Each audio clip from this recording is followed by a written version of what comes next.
This is a CCJ Civic Explainer. When the budget doesn't balance itself. Today, we're examining a political claim Canadians have heard for nearly a decade, and the real-world consequences that followed.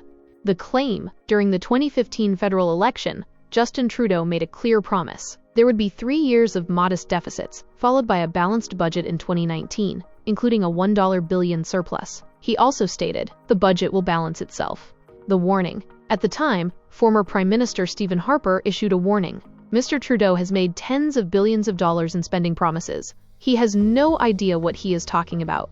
When it comes to these things, small deficits will become large deficits, putting Canada back into a cycle of high taxes and program cuts. What actually happened? The promised balanced budget in 2019 never arrived. Instead, deficits continued year after year. Federal debt rose to approximately $1.2 trillion. Debt interest costs escalated sharply. Today, the federal government spends nearly $44 billion per year just servicing debt, as much on debt interest as it collects through the GST, as much on debt interest as it transfers to provinces for healthcare. That money does not fund services. It does not reduce taxes. It does not improve affordability, inflation, and purchasing power. Deficit spending doesn't exist in isolation. When governments rely heavily on borrowing, inflation increases, purchasing power declines. Everyday essentials become harder to afford. Canadians feel this at the grocery store, at the pump, and in housing costs. Real-world impact. A 2025 report from Food Banks Canada highlights the human cost.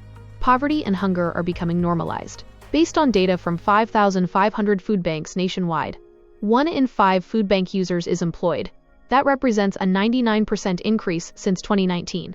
This is not theoretical. This is happening while people are working full-time. Comparison. Different approaches. While the federal government is projected to still be running over $50 billion in annual deficits years from now, other governments are taking different paths. Ontario, for example, is projecting a return to surplus, a plan to balance the budget within 2 years. Meanwhile, federal debt interest costs are projected to exceed $70 billion annually, money that produces no services and no direct benefit to Canadians. The question Canadians should ask: if budgets really balance themselves, why are Canadians struggling more now than before? Why this matters. Deficits don't disappear. Debt doesn't manage itself. And budgets do not balance themselves. When fiscal discipline breaks down, Canadians pay more. Services are squeezed. Future generations inherit the bill. Fiscal responsibility isn't ideology, it's accountability. Canadians deserve clear answers and a clear plan. This is the Canadian Citizens Journal.